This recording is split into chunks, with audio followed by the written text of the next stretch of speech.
be the moderator today for our event. And so I wanted to start out by, first of all, thanking all of you for braving the weather, thanking our panel, and we're really excited to be hosting Bruce Campbell. He told us last night that in Ottawa, where he came from, that it was similar weather, but a little bit more snow. We're trying to make him feel at home here by adding a little bit more snow to our piles. We're grateful we all were able to weather that. I also want to just give a shout out to everyone from the CARS leadership team. If you're in the room, or if you're not, maybe come in, raise your hand if you're part of our CARS leadership team. This event today has been entirely put on by this group, entirely funded, entirely organized, entirely imagined. It's exciting and I'm honored to be part of this really hardworking group. The mission of Citizens Acting for Rail Safety is really to bring this citizen voice to the issue of hazardous freight rail. And we have chapters that started originally in La Crosse, Wisconsin. We have one in Milwaukee, Watertown, Wisconsin, and Winona, in addition to this one here in the Twin Cities. And we're also connected to a broad network of citizen groups throughout North America. Through that network, we learned of Bruce Campbell's book and decided that this would be a good opportunity for us to host him. Interestingly, our group was founded on about the 1-year anniversary of the Lac-Megantic disaster. And several of us on the leadership team met for the first time on a bridge here in this neighborhood to remember and to learn about that incident. And what's scary is that things have not changed since that moment, and we will be learning more about that today. Our group, in addition to the hard workers who pulled off this event, includes a great deal of expertise. We have folks who are railroad workers and engineers and locomotives and other workers that know what it's like to drive these trains and work in that industry. We have others who are industrial risk management folks, industrial risk engineers, folks who understand the technical nature of this work, folks who understand policy and can analyze that. We have a librarian who keeps us and helps with research and editing, and we have a number of really skilled and accomplished activists and community organizers. So this is a great group. If you'd like to get involved, please contact us. If you signed up, we will keep in touch. Before I jump to Bruce, I want to just add 2 key points. First of all, we're not anti-railroad here today. We really do believe in the power of railroads to support our economy. We are concerned with hazardous freight rail. We are concerned with the livability issues and the risk issues that this puts on our community. So I want to make that really clear. Secondly, I also want to, because this tends to be part of the dividing line, we're not pro-pipeline. This is a false choice. It gets ripped up by the industry that we have to pick one or the other, and that is a false choice. We ultimately need to find ways in our society to move beyond all of these hazardous conduits to a cleaner, greener economy, and there were several opportunities to make that clear. And if there's information about opportunity right now to make your voice heard about the Line 3 pipeline, and there are little flyers over there, and right here, if you want more information, please see. I've already forgotten. Michelle, for more information. So we're excited to have you all here. We're eager to bring Bruce up to the table. You've read about his bio in our materials, perhaps, but just to shorten that, he's done a great deal of research around policy. He was former executive director of the think tank Canadian Center for Policy Alternatives, an independent think tank, and has written a number of reports in addition to this book that we are now going to learn more about. And I think I will leave it at that and let Bruce tell you more of the story and why he's here today. Thank you, Bruce, for that.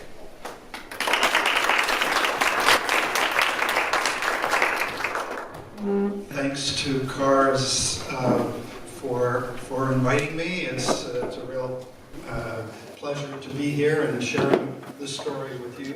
I just want to first of all convey greetings from my friends in Lac-Mégantic. They know that I'm doing this. They trust me to tell the story. Unlike some of the things we've seen recently from Netflix, that may or may not be on your radar, but they've been using images from the Lac-Megantic disaster in some of their programs. So anyways, it is not to say that I'm speaking on behalf in any official capacity. On behalf of the town, there are some people in the town that probably don't agree with my perspective. But my close alliance has been with the citizens activists like yourselves, citizens watchdog group. It's called the Coalition des Citoyens, for short. And so they know I'm here, and they're actually coming to Ottawa in a couple of weeks. A couple of them are staying at my house. I'm doing an event at the University of Ottawa, so I'll get to see. I haven't seen them for a while. And I also want to reiterate that I see railways as a backbone. They have been historically the backbone of our country and yours. There wouldn't have been a Canada and Confederation without the railways. And so I support a strong, resilient, and safe railway. And I also support, railway workers, and I support a strong, independent regulator that is first and foremost, its priority is the health, safety, and environment of its citizens. To let the railways kind of take that role when they're conflicted and basically in a position of triaging safety and profits, it's not a good situation to be in. So that oversight role is absolutely critical. And I just say this because my presentation is going to be critical. And it's a story of regulatory failure and corporate negligence. I'm going to, and I trace it, over a number of decades. And the trajectory that I reveal is a systematic erosion of safety precautions in the years leading up to the Lac-Megantic disaster. I'm going to talk about that lead-up period. First of all, I'm going to talk about the days and hours leading up to the disaster, and then what happened that night, and then I'm going to go back a couple of decades and show you, at least give you a sense of the stages of deregulation which eroded public safety and weakened the regulator. So let's move to the next slide. So the train started about January 30th, 2013 from Newtown in North Dakota. It was a train carrying originally 78 cars. By the time it got to Montreal, it was at 72 cars, but it was laden with highly volatile Bakken crude. It was misclassified as low volatility. It was not low volatility as it turned out. It was purchased by the St. John refinery, the Irving refinery on the East Coast. And that's a distance of about 4,000 kilometers, which is about 1.6 miles, I think. I'm going to do the conversion for you. But that's about the distance of the route, as you can see. That fateful train went through Minneapolis, and I guess Milwaukee, Chicago, Detroit, and then across the border at Windsor, went up along the north coast, the north side of those two Great Lakes. At no time were the contents tested by Transport Canada, or the Department of Transport is our equivalent, and then arrived in Montreal, and it was a CP train. And maybe let's advance it just to. So you've probably seen lots of them. Next slide, and then we'll go back to the map.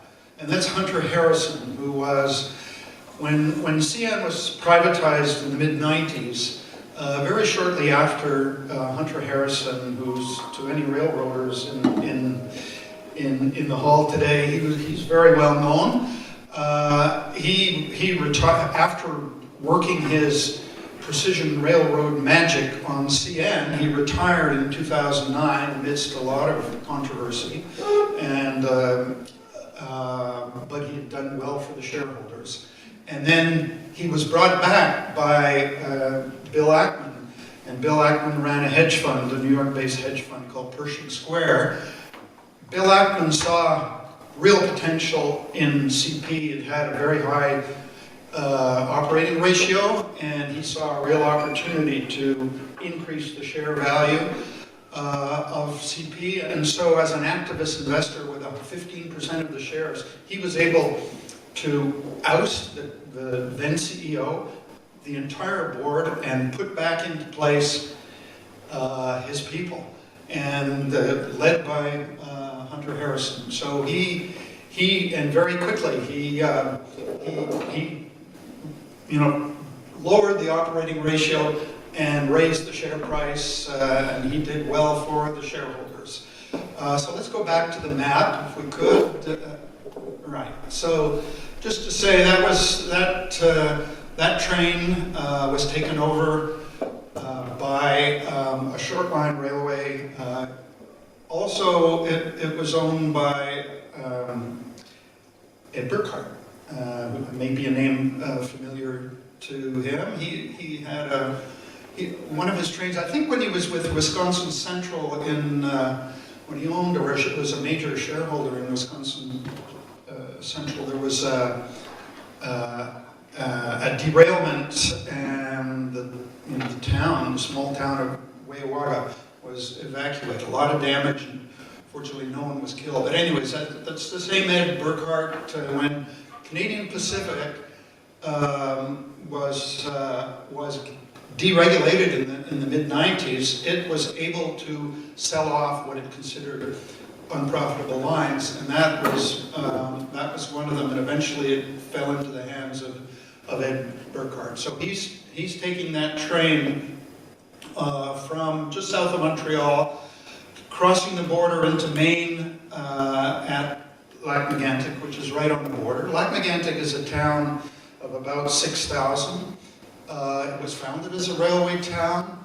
Forest products is a big industry. It's also a popular tourist center, beautiful surrounding lakes and mountains. There's a wonderful, on one of the mountains there's a telescope.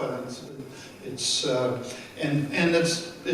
an attractive tourist place, but it is, primarily a forest products. Railway transportation is important in some ways. This company, despite its record, and it was a delinquent company in terms of its safety record, it fell into his hands. He made major cuts to staff. And the most significant thing that we'll talk about a little later is that train was being operated by a single person crew, a guy named Tom Harding. Tom was working on his day off. They'd cut staff to the bone. The combination of the poor track and the fact that the lead railway, or the lead locomotive, was defective and was lurching and surging and oil spitting out, and so it's going really slow. So a trip that would have taken normally about 4 or 5 hours took him 10 and a quarter hours, 10 and a half hours. So he got to a little town called Nantes, which is about 11 kilometers from Lac-Mégantic, on a hill. He had to park it on the hill. It was almost 2 kilometers long. It weighed 12 tons, including the locomotives. He couldn't park it on the siding because it had been rented out. He couldn't park it farther back because it was, on the flat, because it would have crossed a road. He couldn't do that. And this was a practice that was allowed by the railway, and the regulator actually, didn't even realize that this was happening, according to the people I've talked to, before the fact, that they didn't even realize that siding was being used for being rented out. So it's a balmy summer night. The streets, this was 11 o'clock at night, the streets were crowded, middle of summer. As soon as he left the train, within minutes, there was a fire reported on that lead locomotive. The firefighters came immediately. They put the fire out, but in putting the fire out, they turned off the lead locomotive. That disabled its independent brake, so the air brake was disabled, and he'd set a number of hand brakes. And the combination of the air brakes and the hand brakes leaking out after about an hour, about 1 o'clock, the train started to move. And by the time, let's move ahead. By the time, that's Ed Burkhart. That was right after it happened, or a few days after it happened. He wasn't the most popular guy in town, I can assure you. And that's a picture of, just to give you a sense of the turn in the middle of town. That's probably the day or a couple of days before that picture was taken. So, that's at the bottom of a steep hill. So when that train hit that curve and derailed, it was traveling at over 60 miles an hour, this driverless train. I wanted to give you a sense of just how sharp that curve was. So let's go to the next slide. I'm trying to remember what I have. So this will give you a sense. A lot of people in town were partying at a place called the Music Cafe, which is a nightclub. A lot of young people. There were lots going on. There were parties and weddings, and there was still, a good number of people then. When it derailed, and most of the deaths were from that nightclub, but not all. And there were, because they were young people, they had children. So there were 27 children that were orphaned as a result of that tragedy.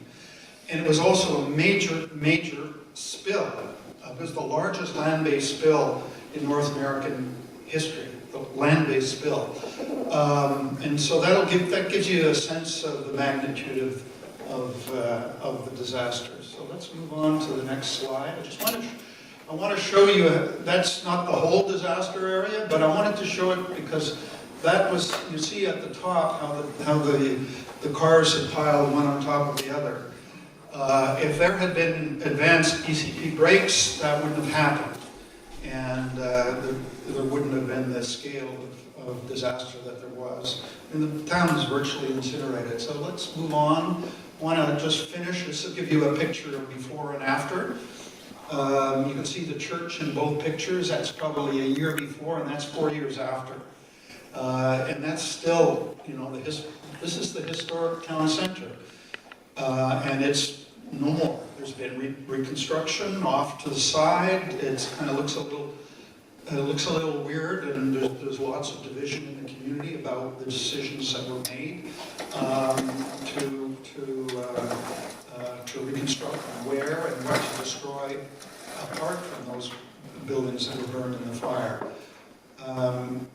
The stages of deregulation that happened, and I expect that there were parallels in the U.S., and kind of they fragmented the Transportation Safety Regulator, and they incorporated that regulator into Transport Canada. So you had a real conflict of interest. You had the department that was handling both promotion and safety, and you can imagine the compromises that were made. In the late 80s, the new railway safety legislation that was implemented contained what were called rail operating rules, and they allowed the companies to actually draft the rules.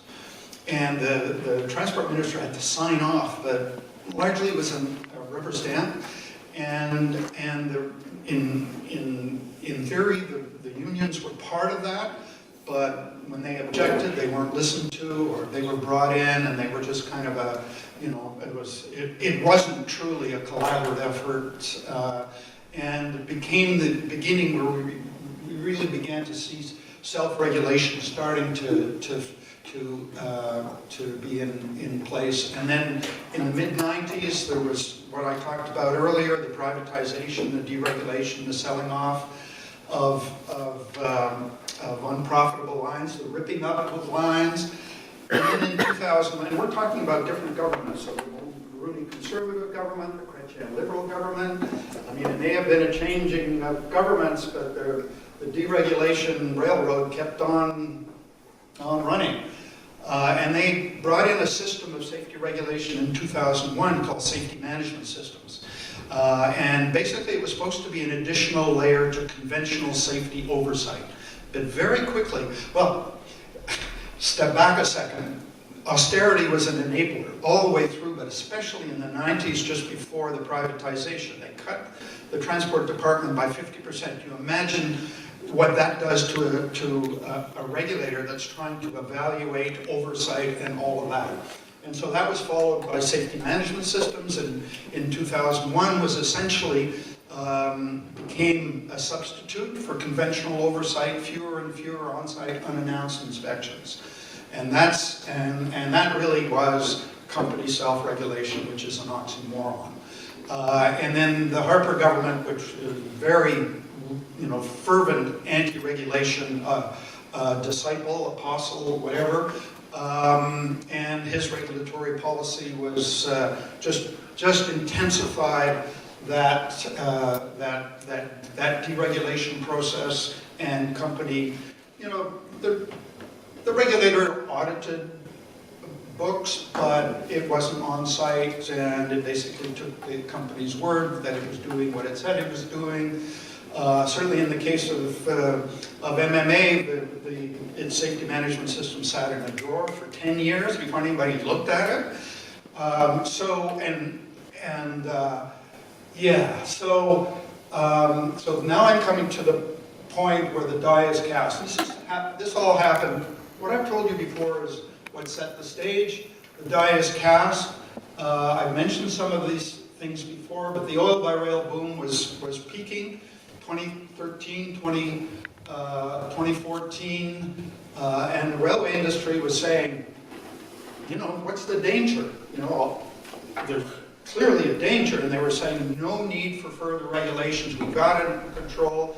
There was willful blindness on the part of the Harper government. They were kind of preoccupied with their energy superpower negative narrative, and then at the very bottom point is that it got, this delinquent railway got permission to run its trains, really the first to run its trains. And I tell that story in the book. And there was a lot of opposition. The Quebec Regional Office was dead set against it. They knew about the record. They knew it didn't correct the problems once they were identified. Even within headquarters, both unions, the company union and the inspectors union were opposed to it, and yet there was a lot of pressure on the other side at the ministerial level. Ed Burkhart was up there himself. He was lobbying, and there were senior officials there. Their attitude was the railways know best how to regulate themselves, and eventually this is what happened. They were overruled, and this company got permission to operate its trains with a single-person crews. Irving started to really up the volume in November 2012, and this happened in July 2013. So it really was a Russian roulette. The probabilities kept increasing until it was a question of not if, but when and where. Next slide, please. So now I'm going to go into we'll go into where the buck stops. Because in the aftermath, just a few words about what happened in the aftermath. In the immediate aftermath, within days, Transport Canada had brought in an emergency directive prohibiting single-person crews. They knew it was probably going to be found to be a cause. And then they put in place a whole flurry of activities. Obviously, there was a shattering of public confidence. you know, those people partying at that nightclub, the last thing on their minds was that imminent danger that was 11 kilometers away that was about to descend upon them. And Canadians generally think, you know, the government that's its priority. You know, companies are there to make money, and they can be safe too, but the oversight has to come ultimately from the regulator. So everything was, you know, was shattered, confidence was shattered, and they had to rebuild it, and there was panic on both sides of the borders, and there was lots of back and forth, and they talked about what they would do, and they announced all these safety measures. They eliminated the pop can on wheels for transporting crude oil. That's the DOT 111s. And they developed a new strengthened design, and there were a whole array of things that I will talk about why the risk is still there and what they haven't done. And especially as time passes, you know, and the cameras go away and there's some distance, you know, people think, okay, well, they've announced a whole bunch of things, they've eliminated a lot of the most dangerous cars, I guess they've got it under control. The transport minister is always saying that railways are my number one priority. The companies are saying safety is our number one priority, and so it kind of fades. But now the question here is, you know, what happened afterwards in terms of accountability. So if you've been reading that slide, there was 3 frontline workers, Tom Harding and 2 others, that were charged with criminal negligence. I spent some time at that trial, so did Fritz. It was a 3-month trial, and the jury acquitted these 3 workers. So no one was held accountable within the industry for the role that it played. It actually, remember I said they drafted these operating rules? They created a loophole a couple of years before, which enabled this kind of MMA to drive right through it. No one was responsible in the industry. I remember Hunter Harrison said, you know, blame Tom Harding, blame the locomotive engineer. The Transport Canada said the rules weren't followed. Ed Burkhardt said the same. No one held accountable. I write about the Transportation Safety Board report. It left a lot of unanswered questions, and I talk about why they omitted single-person trains from a cause and transferred it over to a risk factor and have kind of a diversion tactic. And they had the mandate to hold a public inquiry. They didn't. There was a lot of pressure on the government to hold an independent judicial inquiry. They didn't. Neither the previous government nor the current government, despite a strong desire on the part of the Quebec Provincial Assembly that they should. And next slide, please. And that's just an example of this perp walk, very classic perp walk. The 3 men were marched into the courtroom. It was a PR exercise, but someone we both know in that audience yelled out, "The right people aren't on trial." They're not the right people. So, next slide, please. So I'll talk about the risk, but before I do, I'll say a few words. I'll probably talk more about this, but the people that I've developed close bonds with are the Watchdog activist group, and they have done a lot and to ensure and fight back when they see instances of safety, of unsafe tracks or unsafe actions. And they are still pushing for a judicial inquiry, and they've got a parliamentary petition up. And I can provide the link to that petition, and would encourage you all, once you get access to that link, to kind of support them. I know right now they've got about 4/5 of what they need for action to be taken. And I was just talking to Robert just yesterday. And so they have until May to get that other 5th. So, and I said I was promoting it wherever I was. So, what are the risks that remain? There are unsafe cars that are transporting ethanol, crude oil. They can until 2025. The brake securement problems are still there. There was a lot of, there was initially the Transport Canada wanted handbrakes to be mandatory, and when leaving trains unattended or just stationary, especially on a hill, and the companies managed to push that back so that they could do it without the handbrakes. And as you know, handbrakes take time. Handbrakes take people. They cost money. They slow things down. And so, in a perfect example of the consequence was a CP derailment just last week in the Rockies. And it was stationary for 2 hours. Only air brakes. And now they've kind of rushed after the fact. The company has rushed to mandate handbrakes, and Transport Canada has rushed to mandate handbrakes. So, obviously those risks were not reduced.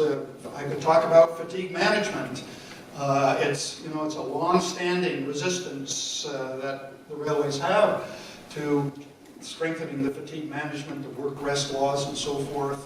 It's on the Transportation Safety Board's watch list.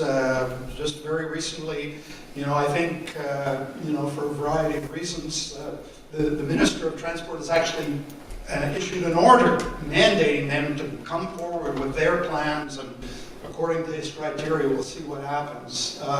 Lots of questions about emergency preparedness. Perhaps you can talk about the reality in your community. Transparency, access to information, commercial confidentiality. I'm sure it is the same for you as it is for us. Big problem.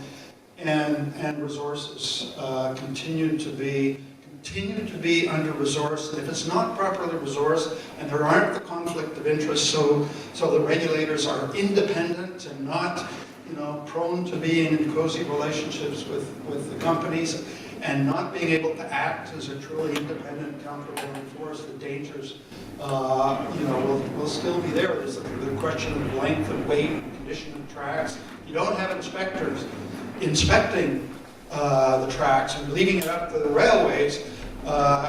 You're going to get a recurrence. So next slide. I think I'm almost there. So that's oil by rail, certainly in Canada, has been at record levels since last June, about 3 times what it was at the time of Lac-Megantic. You may have heard the Alberta government, because of the price discounting that's been going on and capacity issues with pipelines, has committed to buying 7,000 cars and 80 locomotives, and that's the increase. That's in addition to what had been estimated, because the estimate for 2019 had been as high as 500,000 barrels per day. So just look at that's the latest figures I have. Perhaps you can see the huge difference just from 2017 to 2018. And 80% of Canadian oil production is exported, 99.9% to the US. This is happening at a time when runaways are increasing, and the tragic crash that happened in the Rockies last week, where 3 workers were killed, is an example of that. So this was.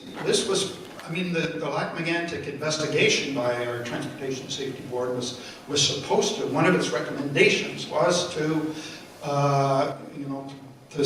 prevent and bring in measures that would reduce runaways and derailments. This clearly hasn't happened. I just mentioned a couple couple of recent ones. So, next slide, please. Yeah, the short answer is they haven't, and that the window is still open for history to repeat itself. Our government has, talks about meeting this Paris climate change agreements, but also the economic, that they're not separate and they can manage them, and yet, rather than spending money on electrification or dedicated railways around major population centers, they bought a pipeline. They bought a bad pipeline. According to our equivalent of Congressional Research Office, they paid $1 billion more than they should have. They paid $4 billion and they're committed to putting, in all, it'll be about a $10 billion at least investment. And so they're using, that argument there's been a major holdup because there has to be a proper consultation. First Nations have to be consulted. Alberta's crying foul, the railways are crying foul, or the oil companies are crying foul. So in my view, it's for the Prime Minister to say that is just in his government that's responsible for safety of railways as well as pipelines. It's a false dichotomy, and as I said, they haven't learned the lessons in my view, and this recent crash is an example of that, and it could have been a lot worse. It was grain cars, 99 derailed, and two of the 3 locomotives derailed on a steep slope. Excellent. Okay, so there was a slide that was out of place, but we can talk about it in the conversation, but I've learned about what citizens can do from the example of the Lac-Megantic Citizens Coalition and what they have done. They walk the tracks. They bring experts on the tracks. It's private property. They get scared. They get threatened because they're traversing on private property. They put hidden cameras. They check what specific dangerous goods are being transported. On the hill where the train ran away from, there's a lot of companies doing a lot of switching operations. And so, what they've discovered and what they've seen and witnessed is convoys of cars, just cars, no locomotive, just kind of sitting there with no handbrakes, air brakes for hours, no one nearby. And this, where, the worst rail disaster in Canadian history, they're very media savvy. They confront officials, public officials, municipal officials, federal officials whenever they can, and they're very, very, very adept. And one of the things they've accomplished is to get the government to commit to a rail bypass around the town. And that happened, that commitment was made just before the 5th anniversary. And so, the lessons they've learned, and from what I've heard, activist groups here are doing similar kinds of things and making similar kinds of representations. Yeah, you confront officials where you can, collaborate.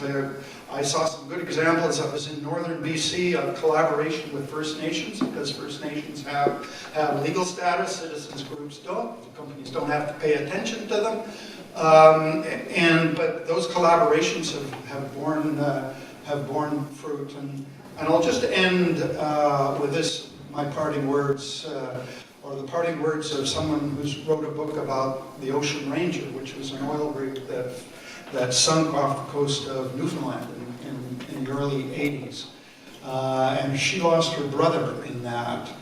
And I'll just read it. Time and time again, publics trust governments to ensure that companies operate prudently. Time and time again, we are shocked by a new disaster caused by corporate negligence. We say we will never forget. Then we forget, then it happens again. So let's not forget Lac-Mégantic. Thank you.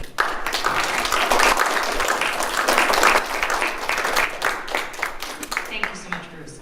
We're going to invite the panel up to the table, and while folks are doing that, if you want to grab a quick thing on the table behind them, you need a quick stroke.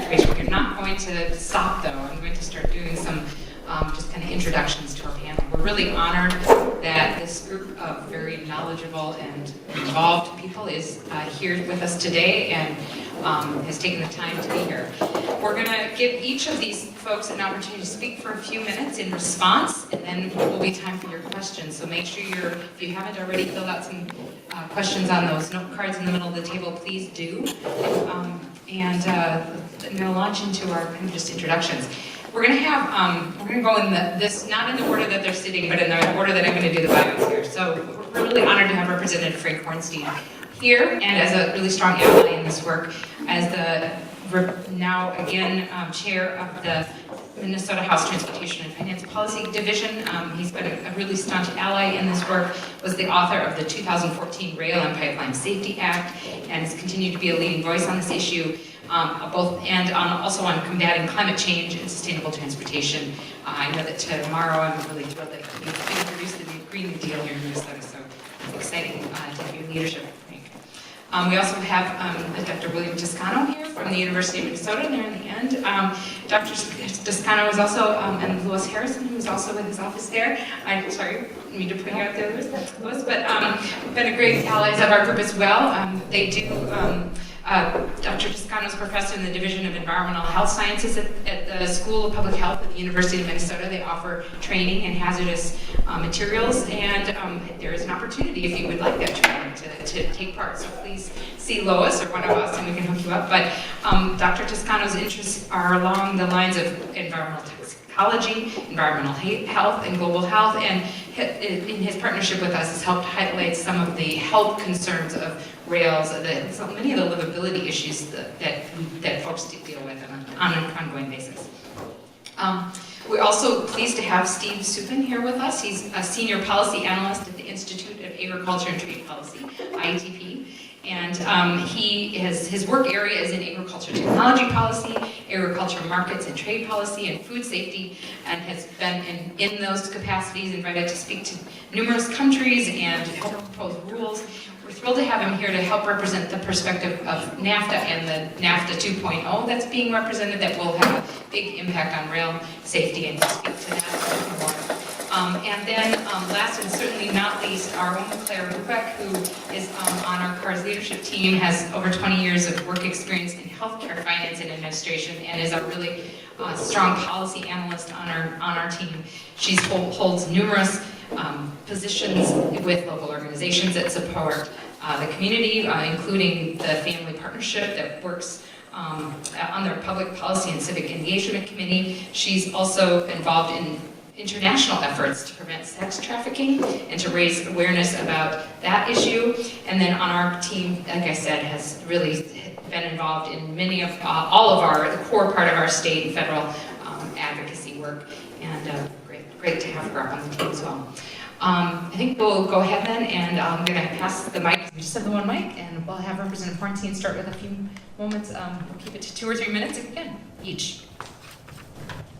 Well, thank you so much, Kathy, and thanks for everyone for coming out on a snowy day. And I really want to thank Bruce for that fantastic overview.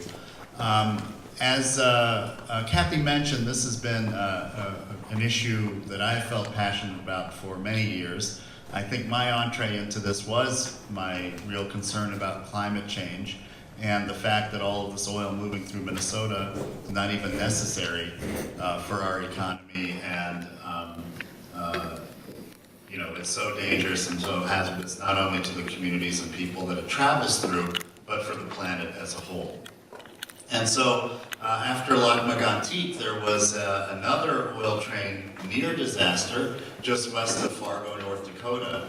And had that Bakken oil train explosion taken place in a densely populated area, we would have had a similar type of disaster. So the fact that these two incidents happened within really a year of each other, and even 6 months of each other, really sounded alarm bells for me. And as we started to dig into this issue, clearly what Mr. Campbell said, and I wrote this down because one phrase really summarizes this: regulatory failure and corporate negligence.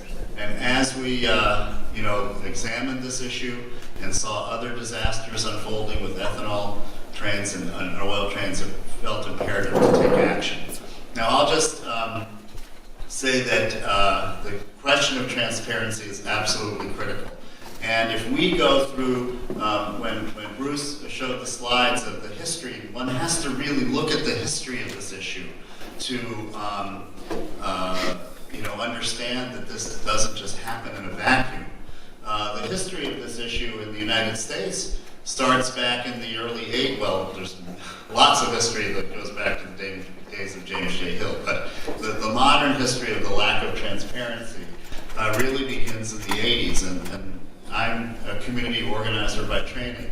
And the first organizing campaign I did as a young organizer was in Worcester, Massachusetts in 1981. And what we were trying to do then is to ensure that companies that were handling and emitting hazardous waste in populated areas and communities ensured that those communities had the right to know, the community right to know in terms of the dangers of these chemicals and what they posed. And so a lot of organizing took place, and then we had the Bhopal disaster in India. And that really, along with the groups all across the country that were demanding the right to know, the community right to know law was passed in the mid-1980s. But there was an exemption. The rail companies carved out an exemption saying that in this sector, you don't have the right to know what's traveling through your communities. And so that bit of legislative muscle that the rail industry showed in the 80s, I think then again we're now reaping, I think, the problems of that, because we, to this day, do not have access to the same information that people living around other locations where hazardous waste is stored and emitted. We don't have those same regulations in terms of the right to know here. So I'm already getting close to my time limit, so I just wanted to conclude with a couple of things. We did, in 2014, pass legislation, and we were very careful to craft that legislation to make sure that both oil pipelines and trains were included. The other thing I really liked about Bruce's presentation of what Kathy said at the beginning is we cannot fall victim to this notion that somehow one of these modes is safer than the other. They both have incredible risks. They are both pipelines and rails transporting dangerous oil through our communities. And they're both pioneered or proffered by companies that really have done all they can do in Washington and in state capitals and city halls across the country to lessen regulations, to lessen accountability, to lessen transparency. We're up against the fossil fuel industry and their allies in this fight. And we really found that out when we went up against them every year at the legislature. So I'll just say the two things that we're doing this year that we're going to need your help on, and by the way, grassroots organizing is the way to hold these corporations accountable, and that's why I support and appreciate the work of CARS so much. So I'm authoring 2 bills this year that relate to this issue. One is a 2-person crew, a mandatory 2-person crew. And again, as Bruce said, this is so critically important for safety and labor rights as well. So that bill has been introduced. We actually have bipartisan sponsorship for that. And I just also introduced a bill on inspections. You know, we have a system here where actually the rail companies pay for inspectors, which and MnDOT hires those inspectors. And we have asked since this problem took place, and I'll have to dial this up here, sorry, to have additional rail inspectors in the state of Minnesota. And the reason for that is that these inspectors not only inspect track, but they also inspect the actual cars as well for leaks and other problems. And Minnesota ranks as the 4th highest number of track miles in the country. 4,450, or the fifth highest, 4,450 track miles. Yet many other states have more inspectors than we are. So I'm just going to conclude with this little bit of data that you should know about. So California has 800 more miles of track, a little over 5,000, 39 inspectors. We have 4, okay? 39 in California. Washington has significantly less track than we do, 3,192 miles, over twice the number of inspectors. And I can go on and on with many other states. But the bottom line is this: Minnesota has more track than most states and less inspectors than most states. We tried to get this bill through a couple of times, and the railroad companies strongly opposed it. Something as simple as more inspectors. And then the final part of the bill does relate to pipelines, and what the pipeline companies resisted a few years ago when we introduced this legislation, we just simply wanted, if there was a pipeline spill, to have the pipeline companies start advising first responders within an hour of the spill, and have people on site within 3 hours of the spill. They wouldn't even support or accept that. Railroad companies actually did. The pipeline companies did. So we need inspectors and we need timely spill response. But the bottom line is, at the end of the day, this oil shouldn't even be shipped. It should stay on the ground if we're going to be serious about climate change. Thank you so much.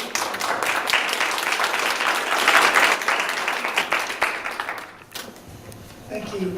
Thank you very much, Bruce. It was a nice talk. I want to say thank you to Cars for inviting me here today. It's hard to tell a professor to shut up in 2 minutes, but I'll try. I think the book that he wrote, and I would highly recommend it to all. You can buy it from Amazon, coming out on the 21st. We have a few even here today. And the Kindle edition is out, which I took advantage of. But he points out in the book that there are no such things as accidents. From a health point of view, accidents can all be prevented. But it set up a chain of events from the 1980s that led to that disaster in 2013. So it starts back with the neoliberal attitude of government selling off assets to privatization and enhancing of profits. And as Cornelius Vanderbilt said, charge what the market will bear, when he ran the New York Central Railroad. And they have taken this attitude always. And unfortunately, this has come to the disadvantage of the employees, because they then went from 2-man shifts, because they argued that it would be distractive, to 1-man trains, and that was just a cost-cutting saving, nothing more. And the other part of it is I'm glad that the legislature talked about Worcester. I was there in those days, but I was in Boston, not activating with you, but watching what you guys were doing. And in those days, we just set up the sort of risk assessment model, risk management model, that had come out from the National Academy of Sciences, where it's the model that we still use today, where in fact the regulators have to prove the harm rather than the people who are pushing it on us. So by going away from the idea of the precautionary principle that was used in Europe and was being pushed in Canada, they went with the risk management model, which was, again, you prove that it's unsafe, which was it's very difficult to do. And in fact, this approach has led to putting the responsibility on the government or the government regulators in the name of sound science. And we've seen where the precautionary principle has worked in many other issues with chemicals, such as atrazine in Europe, which is made in Europe, is banned in Europe, but is sold heavily in Minnesota. We're probably the biggest users of this toxic pesticide. And then the bad track maintenance, and again, for the order and the idea of saving money and cost saving and enhancing profits, because the loads were too heavy for what the track could bear, and the tracks were in disrepair. And the other parts of the engine that he points out was in disrepair. It was fixed haphazardly with some glue and then caught fire the night of the disaster. And so these things all led to the focal point of the disaster happening. So there are no accidents. And the other last point I'm going to make is that we call them regulations, and you hear the mantra all the time, particularly now in the current administration of the federal government, that it costs money, it costs so much money that we can't live with these regulations. When in fact, we're mis-selling them. I think we should push it as we're protecting human health and environmental health. The health of the environment and the health of the people should be in all policies. So the former health commissioner of Minnesota, Ed Ellinger, used to push the concept of health in all policies, where in fact that should be the first issue that's taken up by most of the regulations, by the Department of Commerce, by transportation, education, and so on, that we should consider health. These are not regulations to harm us, these are protections to help the human health.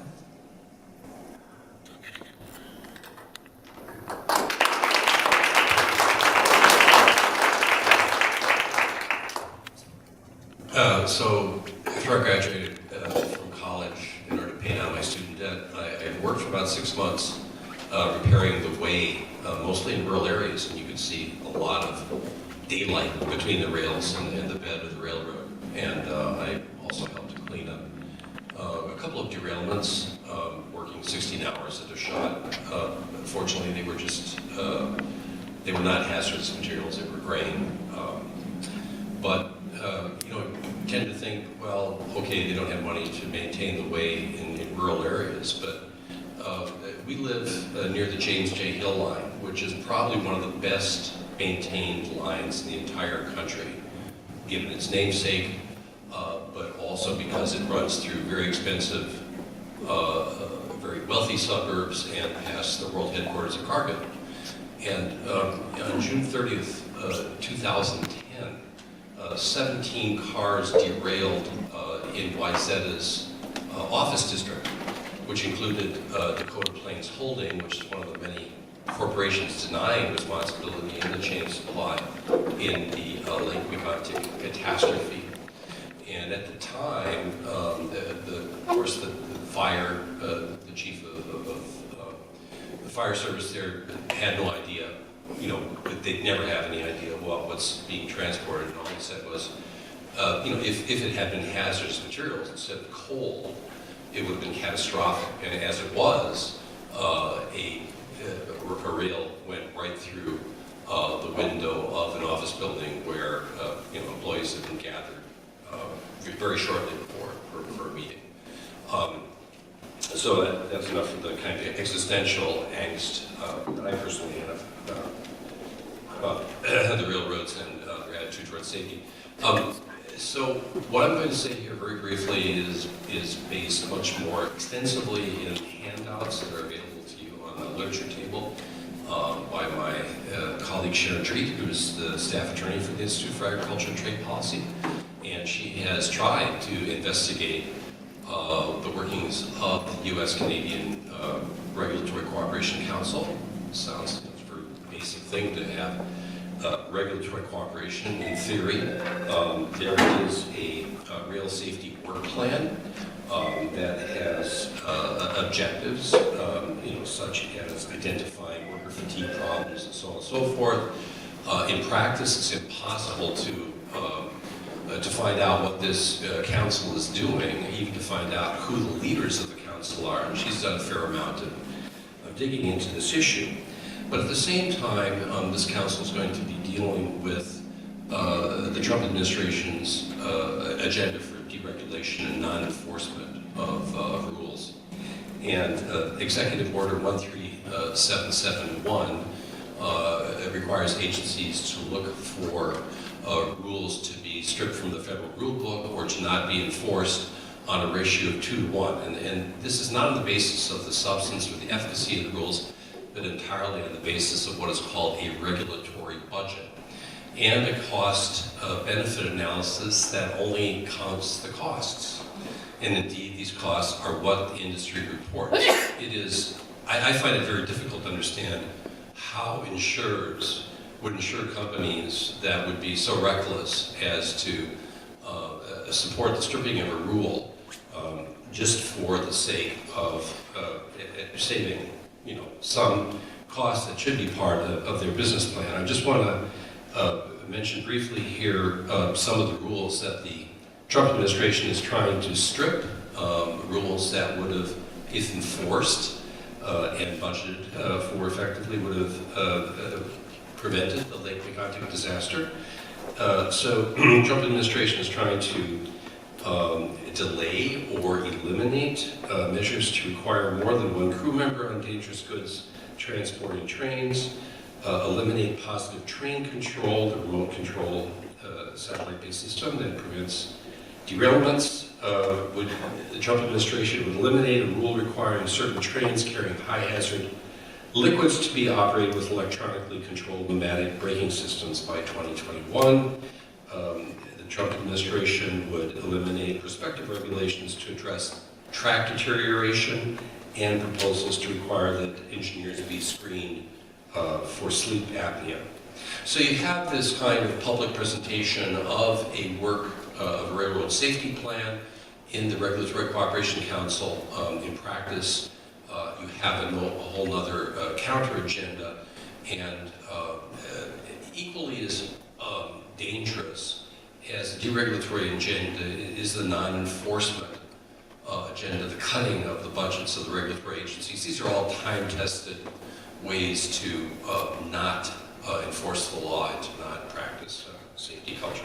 So, as I said, much more detailed information is on the table, and please do take some moment and take some for your friends, especially people in the railroad business who may not understand how trade policy, I could go on and on about trade policy, how that affects our government, how it limits our government's ability to protect the public, protect our environment, and indeed protect businesses.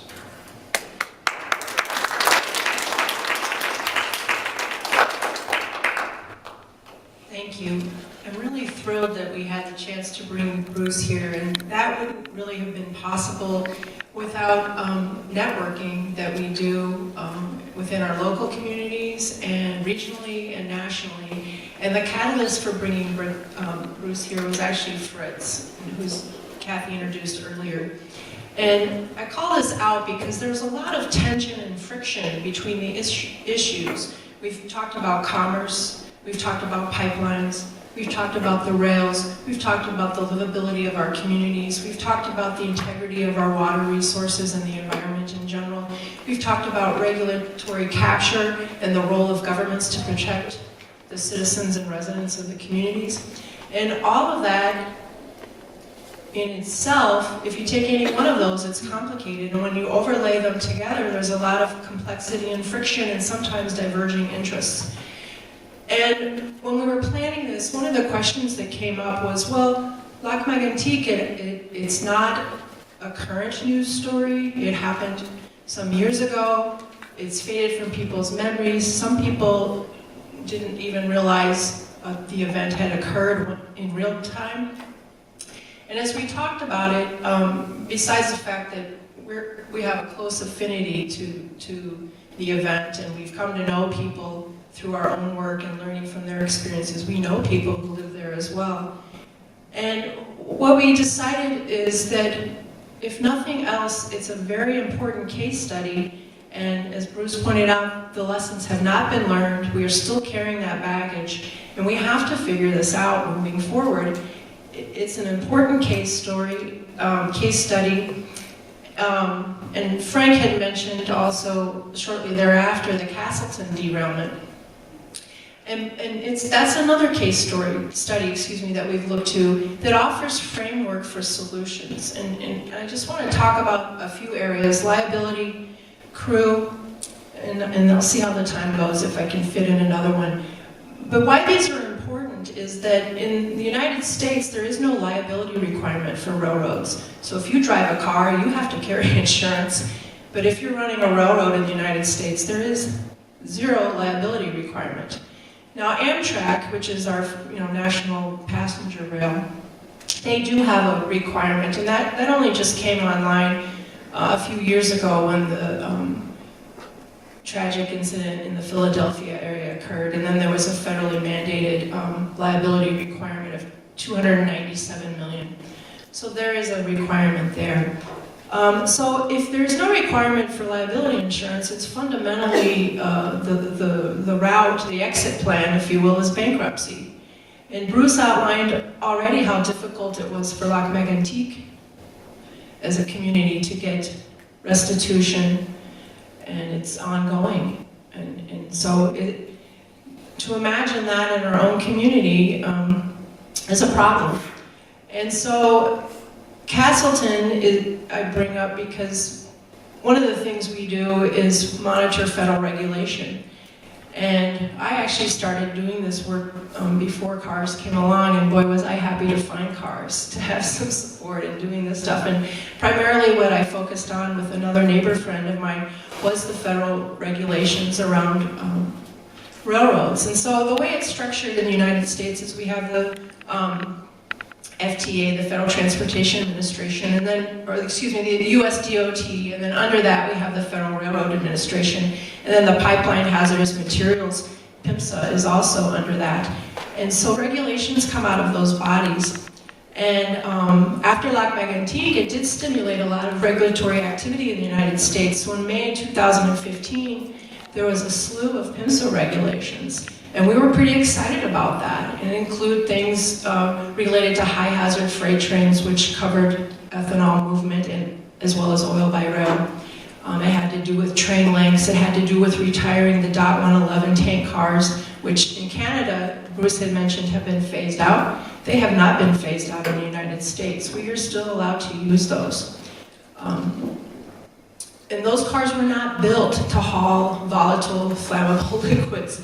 They were built to haul other things. So anyway, 2015 May, we get these regulatory proposals, and they're looking good. 2015, we had the Transportation Act, the FAST Act, and that was the first time in the history of the United States transportation bill, which is on a 5-year cycle, that there had ever been railroad regulatory proposals in a transportation bill. And some of those things were good additives to what had come out in May, such as a liability study, but some of them also softened and rolled back the requirements that had been proposed in May, such as the phase-ins for, or phase-outs of the DOT and phase-in of the improved pneumatic brake systems and some other things. And in that, there was no mention of crew size. And so I'm getting to the Castleton study. In Castleton, there was a derailment, and it was a funny situation in that there were 2 trains involved, and they ended up hitting each other. And in the catastrophe, one train had 2 persons in the locomotive, and the other train had 3, and it's an engineer operator, and in this case, the 3rd person was a trainee. And so we have 5 people handling a derailment. And those 5 people, had they not been there, the catastrophe would have been beyond what actually happened. So with these people on site, they were able to detach the cars that were still upright, the tank cars that were still upright, and move them away from the fire to minimize the damage. And it takes people on site to act real time to do those sort of things. It takes, I'm sure, a great amount of courage to do that as well. And when we're talking about the railroads looking to the technology as solutions for some of these things, they will push the idea that technology makes railroads safer. Well, I'm sure that it does, but it needs to be in cooperation with active on-site crew.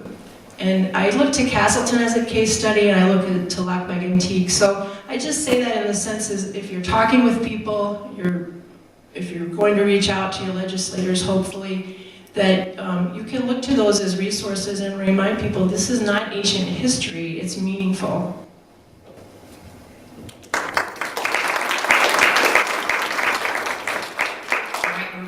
Some questions. That's wonderful. And if there are any further questions, just raise your hand, and Gail or Karen will come and find you. But we're going to get started with the ones we have here. This one was just touched on by Claire right now, but I think it's worth talking about just a bit. What part of the cost of the railroad accidents, and this may be more in general, do the taxpayers pay? What parts do the hazardous material supply chain companies pay, those that are buying the materials? What part of the costs are paid by insurance companies? It's kind of like, not very many, but who would like to start with that question? What do you have? Just where do the costs to these incidents land?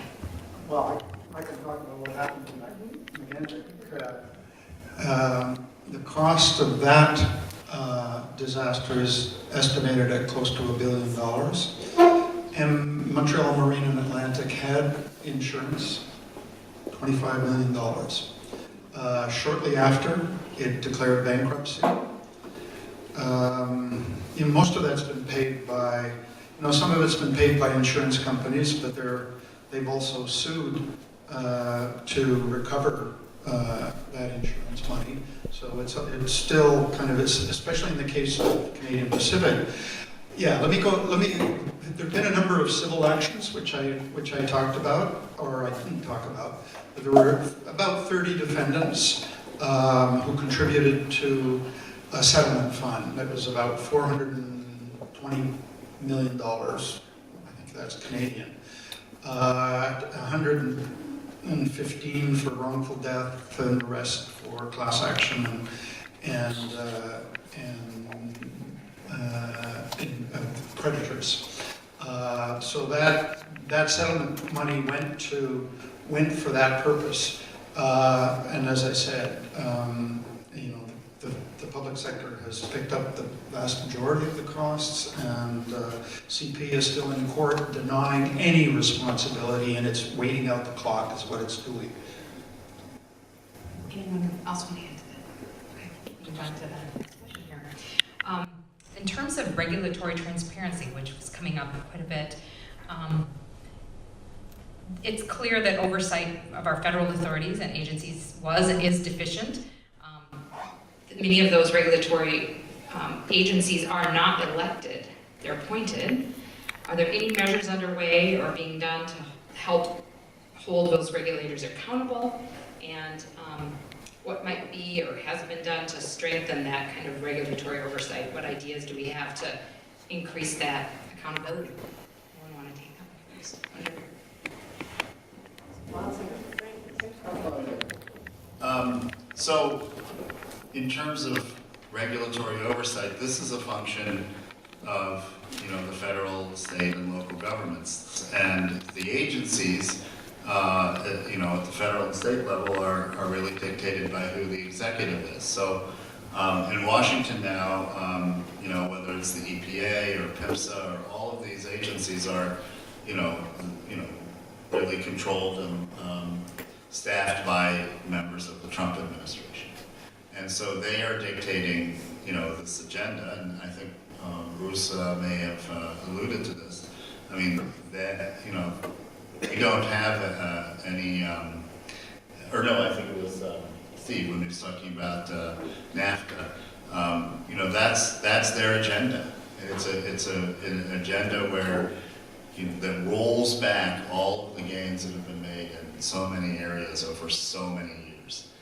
Here in Minnesota, we have a new governor who has in the past, Tim Walz has expressed concerns about oil trains, and there are some good people at the Pollution Control Agency that have been very helpful to us in this area. But you do have a very, very strong railroad lobby, and many well-paid lobbyists running around trying to kill legislation. I've witnessed that personally, many times, and so that's when we need the citizens to sort of be a bulwark on this. But I'll just, mention one story, and some of you witnessed this.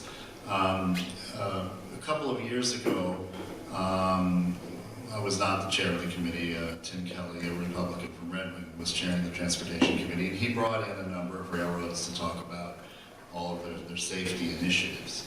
And some first responders were in the audience, and they came up to me afterwards and said, this is not how we see it. They're exaggerating.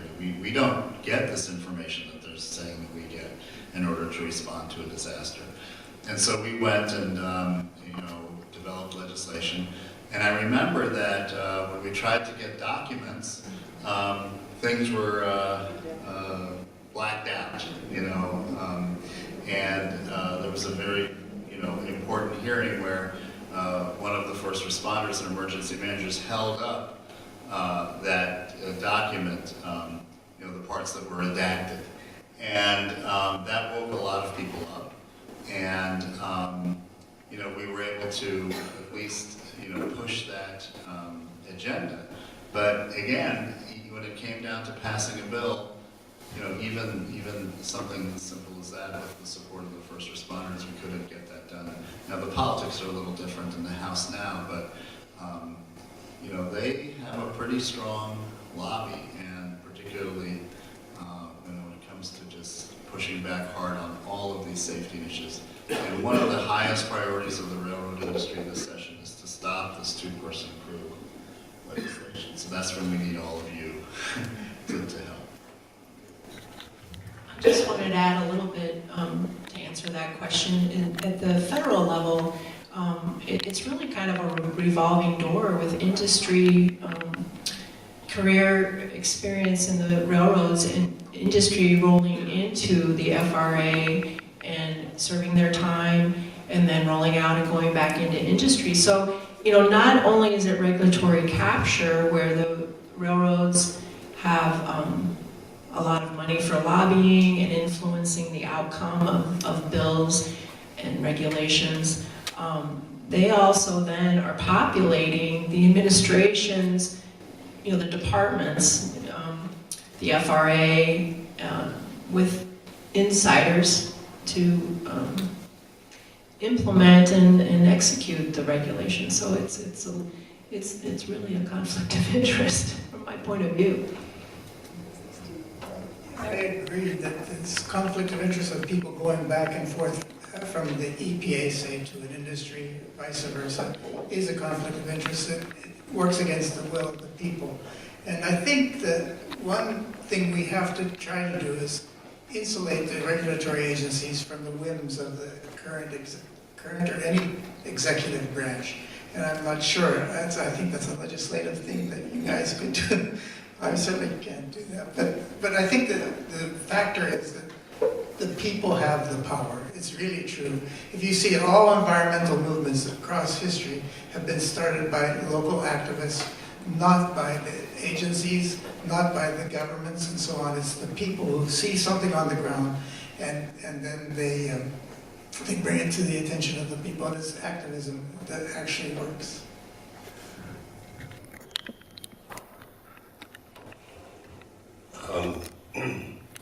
So in 25 years of working with food and agriculture policy, one of the really great difficulties we've had is the redaction of all public health, environmental health information as confidential business information.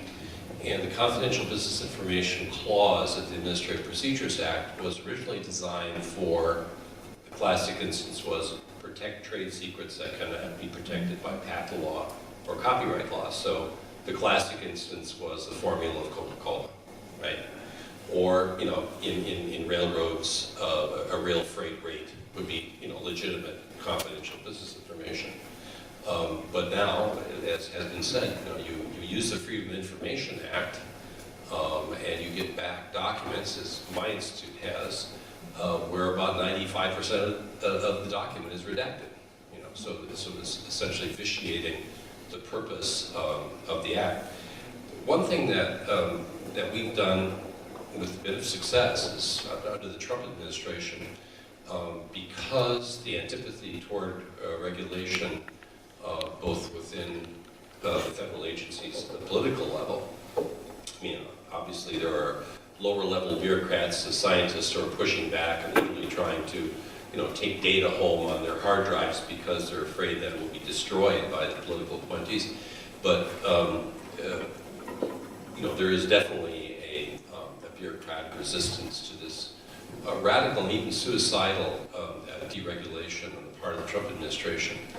But we've also had a little bit of luck actually appealing directly to the companies themselves by saying, you know, this is absolutely nuts, and you know it's nuts, and what you need to do is to push back against the Chamber of Commerce. I mean, you have to, they are going to drive you over the edge, and you will see, well, I've seen this within, like the Grocery Manufacturers Association, a huge fissure about climate change, about the labeling of genetically modified ingredients. So, you know, industry does not operate as a completely unitary object. And so I think there's some room for, even within this administration, for appealing to the company's interest in survival. So I just want to make a small point, and this point that Fritz makes on single-person crews. It's not that the companies are just lobbying for single-person crews, they're lobbying for no-person crews. With automation, it's driverless trains, driverless trucks, and so I just wanted to emphasize that point. And related to that, there's still a prohibition on single-person crews in Canada. But as I said, the lobbies are operating in tandem. They're operating in secret, you know, as Steve has described, in a context which is North American harmonization, entrenchment of this in the NAFTA and the new NAFTA, and moving towards the lowest common denominators. Just wanted to make those points. Thank you. That was lots of great responses in that, and I want to emphasize that role of citizens, the role of information, the power of information, and the power of events like this to bring out that information. And it's similar to providing information. This question is interesting. And are there any requirements both in the United States or Canada, or why are there no requirements that railroads report these accidents and incidents? I know that one of the things in our packet is a very carefully put together list of incidents that we have put together, that Amy and others in our team have put together, because that just simply doesn't exist. So are there any requirements or penalties or requirements for reporting or to give us that kind of transparent information?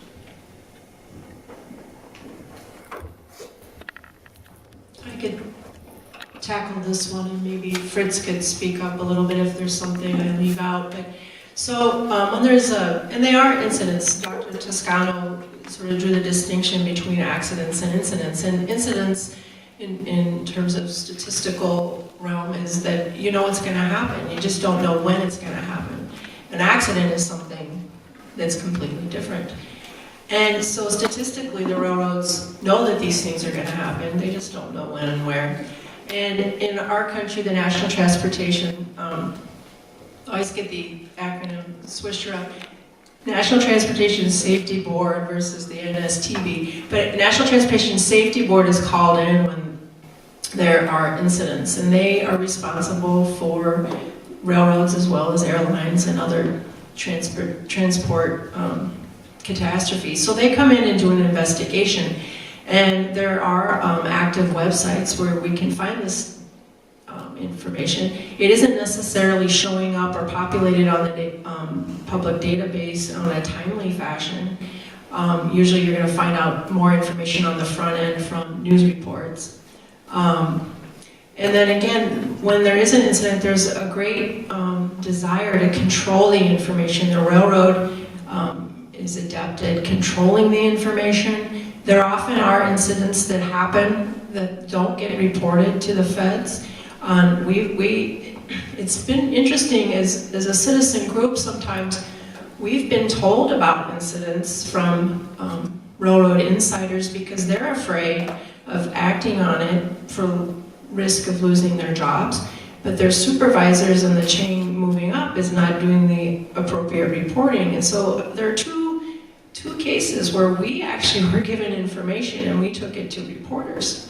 So again, it's that friction, that conflict of interest. What's the right thing to do? But anyway, at the federal level, there is supposed to be a database, but there's a lag time. Investigations can take several months to years, and you can wait a long time on a major incident such as Castleton. I don't think there was anything posted publicly until maybe 2 or 3 years after the fact. So it's difficult to learn the lessons and hold people accountable when the data is stale.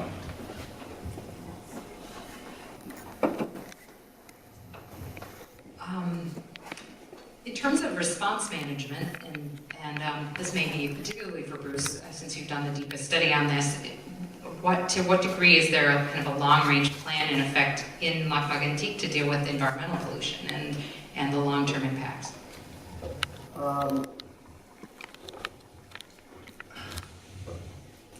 The long-term environmental impact? Okay, so I told you that it was 6 million liters of this really toxic product that went into the rivers and lakes and into the soil. And it's it's caused health problems which are still with much of the population. I didn't talk about PTSD, which the majority of the population still is experiencing, and those problems are interrelated. There's been a lot of resistance both at the federal level and in the departments of health from doing the kinds of studies that would create that would lead to more understanding of the problems and therefore treatment and solutions and preventions. And I know my friends in Lac-Megantic push to get information out of departments of health, departments of environment, to get that environment, the studies of the interaction between these toxic materials and the environment and the water and the fish and all of that has not been adequately studied. There have been some independent studies, and I've been in touch with some of the people who have done those independently apart from the departments, and they've been kind of resistant to it. So there is that kind of it's to kind of minimize the extent of the harm that is really actually quite appalling. This had particular interest in this as our group strategizes, is to think of opportunities or examples, but opportunities of coalition building and alliance building. Some of the things that are mentioned in a couple of different questions here is between indigenous native populations and tribes, other citizen groups, those that are in particular working on climate change, because we understand that as long as we're still bringing oil out of the ground, that will continue to push what is going on here. So I'm curious from all of you, ways, opportunities that you see at this moment to build coalitions and alliances across, all of those, where workers and unions and labor rights, all of those different possible coalition building opportunities.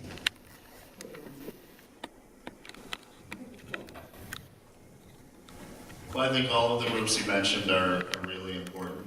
But I also think that a return to the old-fashioned kind of grassroots organizing on this issue really has tremendous potential to grow cars and to grow this effort.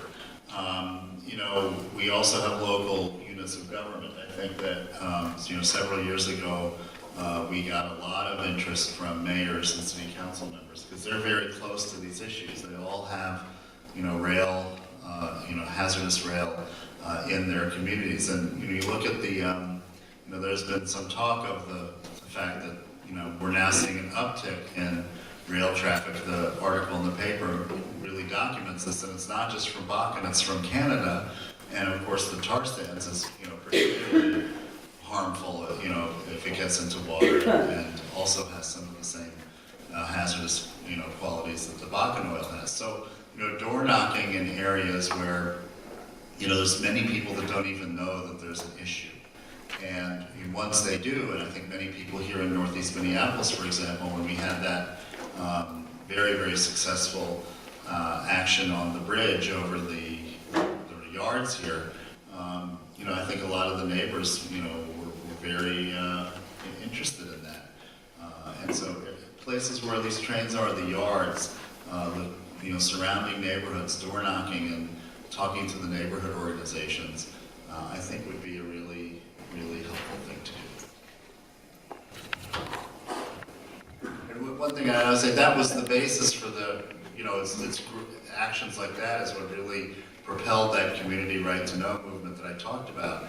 You have enough people doing that in enough communities across the country, you can influence state and federal legislation.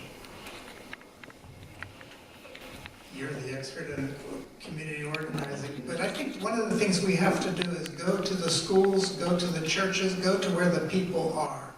If you look at the audience today, many of the people that we want to touch are not here. And I've seen this often when I talk about climate change and other things as well, that the people who are most affected are usually not present at the meetings. And they have a lot to say, but I think one thing we have to do is actually go to where they congregate, and that's usually church groups or school groups. Start telling their children to take the message home to their mothers and fathers, and then they get the message. Then I think people get activated, and then they will be willing to come to organizational meetings with CARs and other groups as well.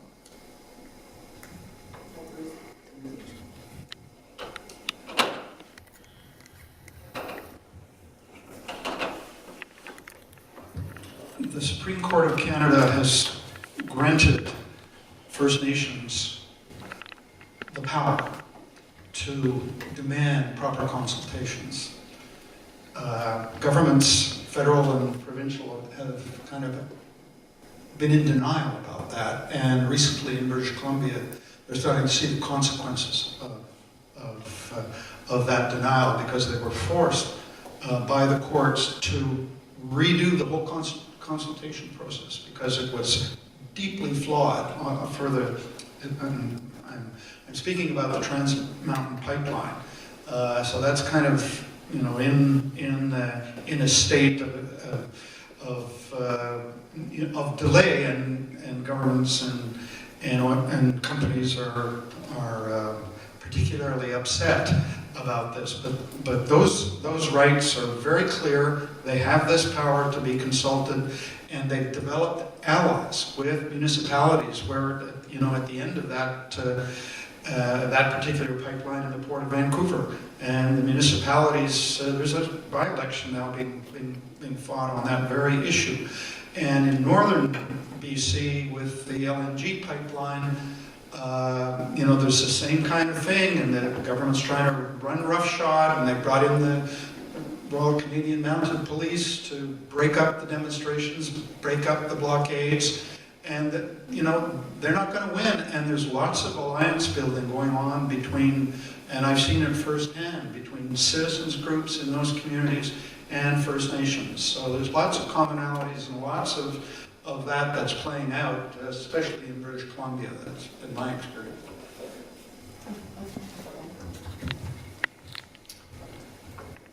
It's not often that I'm shocked about anything in public policy, but I have to say, no liability requirement for U.S. railroads, save Amtrak.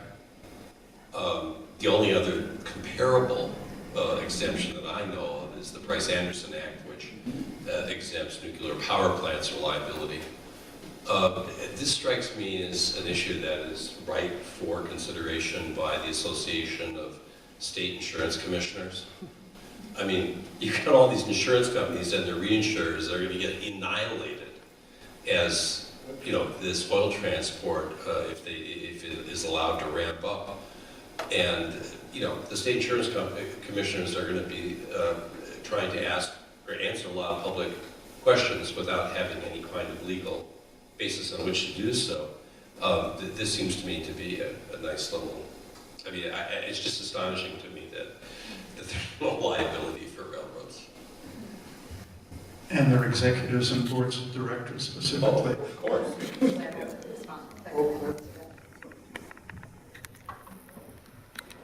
So there were a lot of great answers, and I'm a little bit foggy on what the original question was, but I think it had something to do with how can we elevate our work. Could you just ask the first part? It was a question around alliances and Yeah. Yeah. So, one of the things that we've experienced,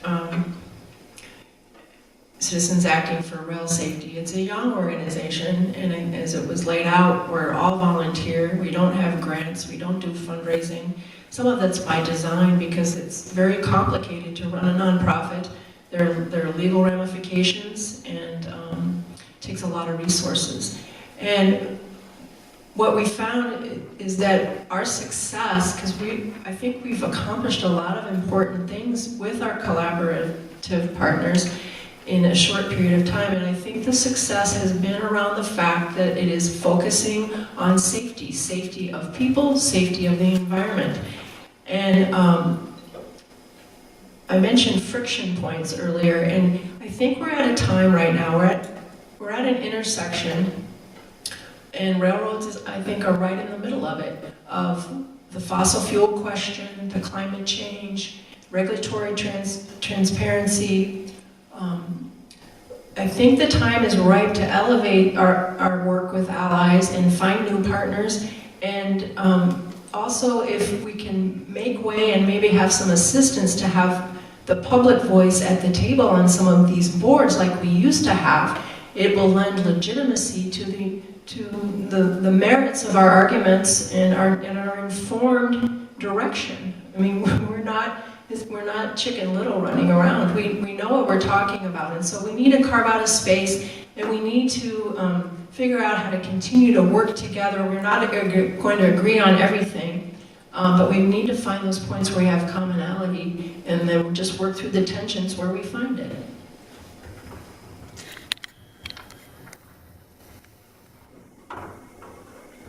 Just one small point on that. What Steve said made me think of it, that these corporations are not a one voice, monolithic, yeah. And I just think of transportation, what's happening in Canada, I don't know if it's happening to the same extent, but the mounting up of crude by rail is affecting the grain industry, it's affecting grain farmers, it's affecting the forest products industry. So, I mean, there may be some, possibilities of, very kind of situational or, when the situation arises of those kinds of possibilities as well. There is a common purpose there. Helpful suggestions on coalition building. Work on those. This is very aligned with some of the last few comments here, is that questioning about the economic nature of these businesses being publicly traded companies, I think in many cases, and is there any shareholder activism that is underway or successes of that? Any examples to share? Approaching it from the economic side, from the business pressure side, activism. Well, I'll just say that, of course, the Trump administration has made it much more difficult to submit shareholder resolutions. However, there is the power of I think there is some power in public shaming, and I think I just think if you publicize the extent to which the railroads are exempt from any liability, and just put together the costs of all of these accidents. I mean, I think there's got to be some room for forcing, maybe in addition to the laws, as you're supposed to report climate risk if you're a publicly owned company. Why not have such a clause for railroad liability? I think that's doable. I mean, at least legally it would be, whether it's operational. So.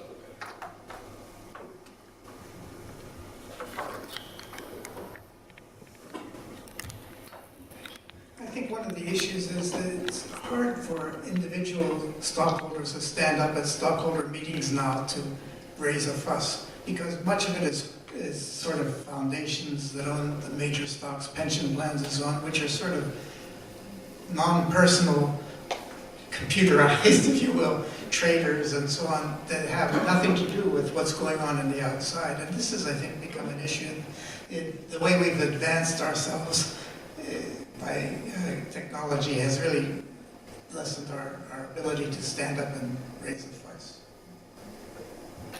This reminds me, there has been legislation in the past, and there is a movement. I know MN 350 and others have really encouraged divestment from the public entities that have holdings in the fossil fuel industry.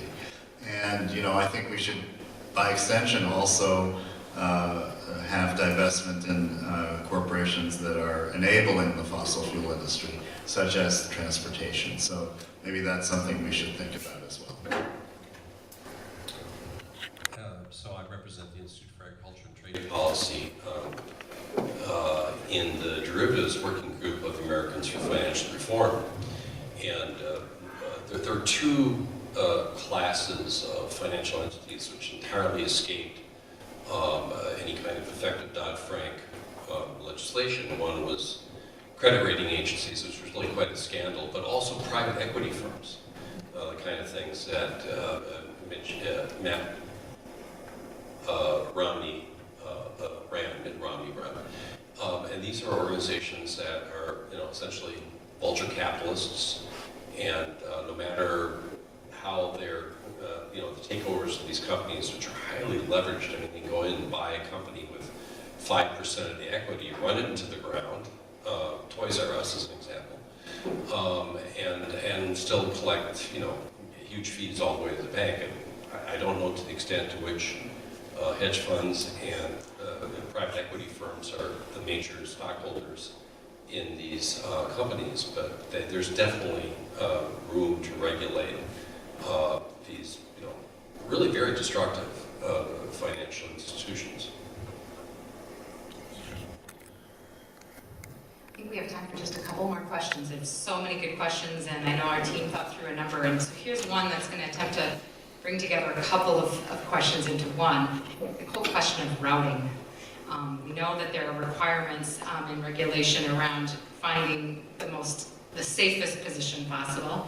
And yet we also know that there are places where routing is being co-located near passenger rail, for example, and particularly in the proposals of light rail.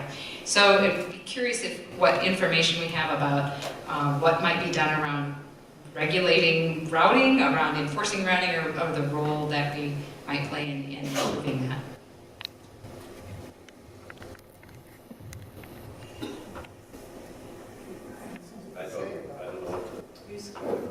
It was well documented in your book that routing took place by cost rather than by safety or any other consideration. It was how much and how fast can you get it there, how decreasing all the delays so that the oil can get to the place that it had to be in the quickest time to enhance the profits of the rail companies. And so I think, Bruce, you should have some comments on this. Even the bypass at Lac-Megantic, as he's pointed out, has been controversial because of where it's been positioned. The other communities around it are not happy about that.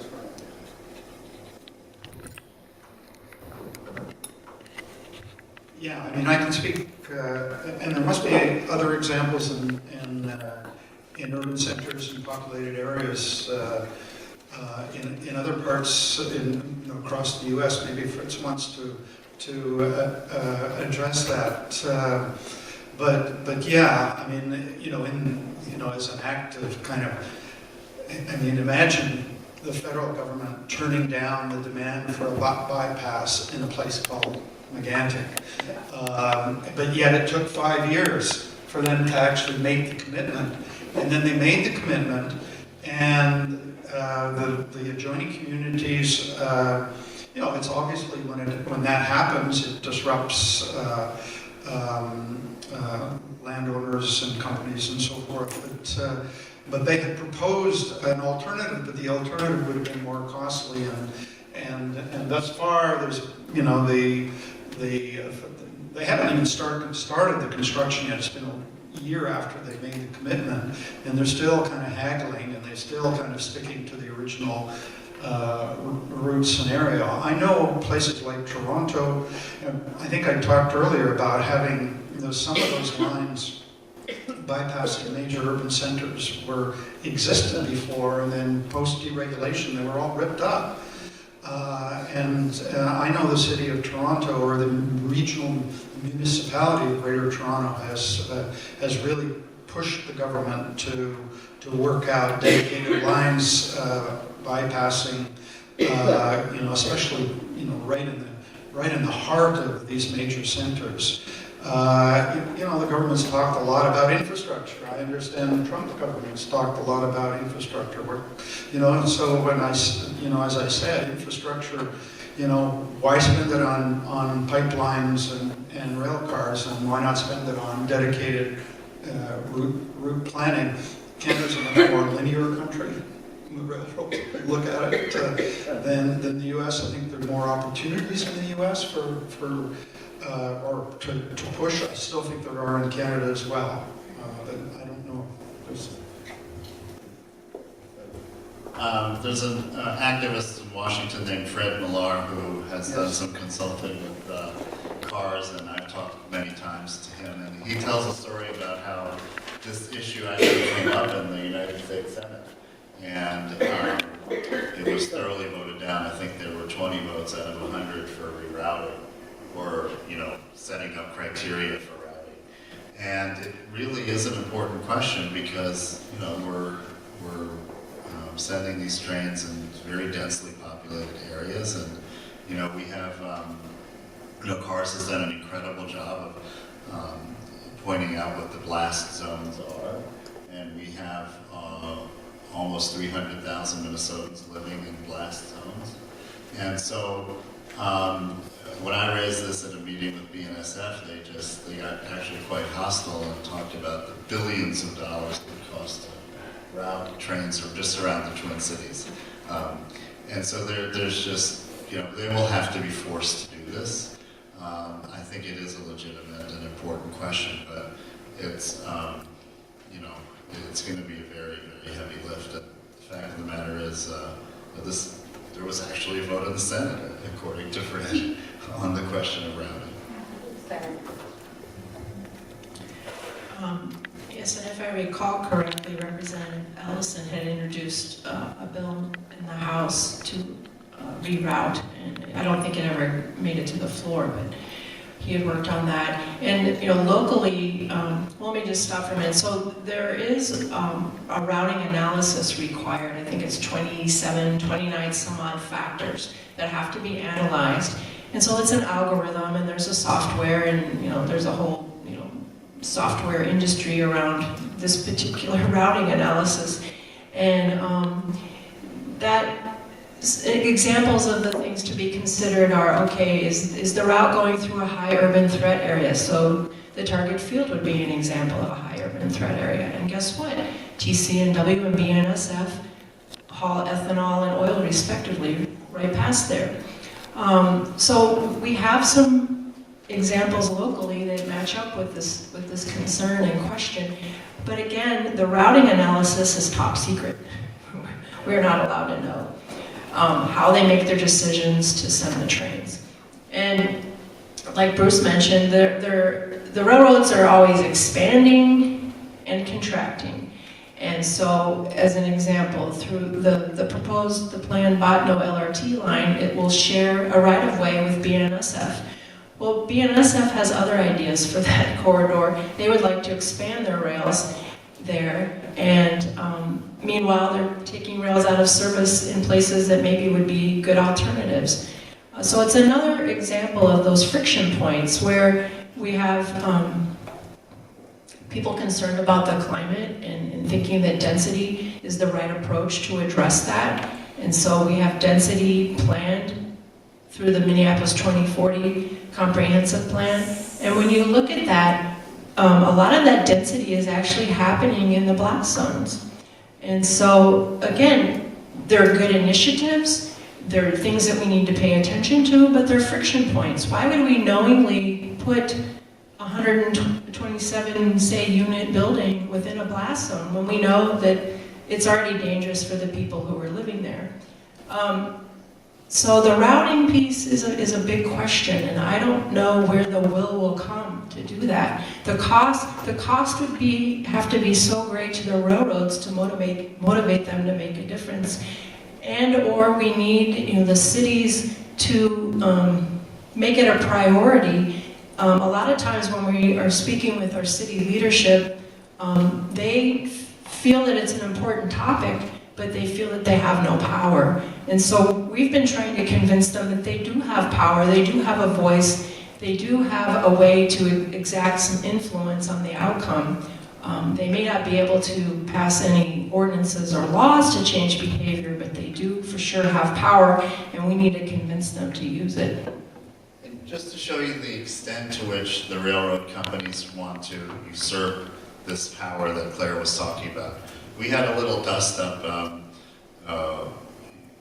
last year when Burlington Northern Santa Fe was required to build a wall, as part of the Southwest Light Rail project.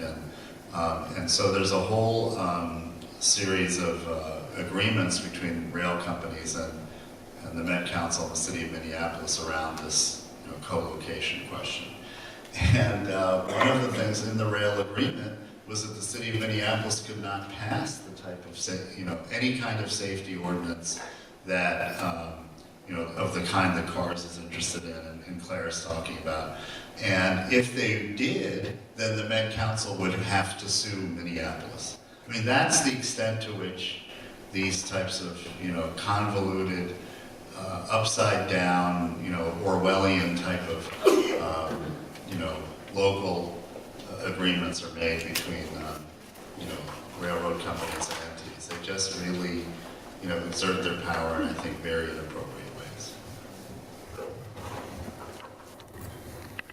So I recognize that we've been at 3 o'clock, which is when we said we were a little past actually, when we said we would get you all out of here. So I want to wrap things up a bit, or wrap them up. There are 2 very simple questions that will take a very short amount of time. Representative Hornstein, do you have numbers on your bills? And if not, you'll get them to us, and we will make sure everyone who signed in learns about them so we can support them. That one should be simple. And then several people asked about the placards over here, and I wish I would have mentioned it earlier. These are all referring to the kinds of materials that are going through our communities on trains. So if you ever see any of these placards on a train, that's what's going by. So you may want to study them. I know that several in our group have studied these pretty extensively, know a lot about them. So if you have any further questions about it, but that's what's going through our communities on trains. So it tells you what we have going on. To close, I just want to invite you to, if you have friends or colleagues that were not able to come today, there are 2 opportunities to hear from Bruce again. A bookstore event tonight at Majors and Quinn that starts at 5, and tomorrow at the Mayday bookstore at 7 p.m. And so I actually didn't get a chance to check. Is that information on the handout that you all got? If not, definitely ask me about it, but feel free to promote that, please do. And then we, again, just want to emphasize that we've heard over and over again the power of us as people, as citizens, as citizens acting for rail safety, literally, not just in our name, and for all of the ways that we can find coalition partners. And we're grateful for all of you for showing out and encourage you to join us and continue to build these coalitions and this work. Thank you so much.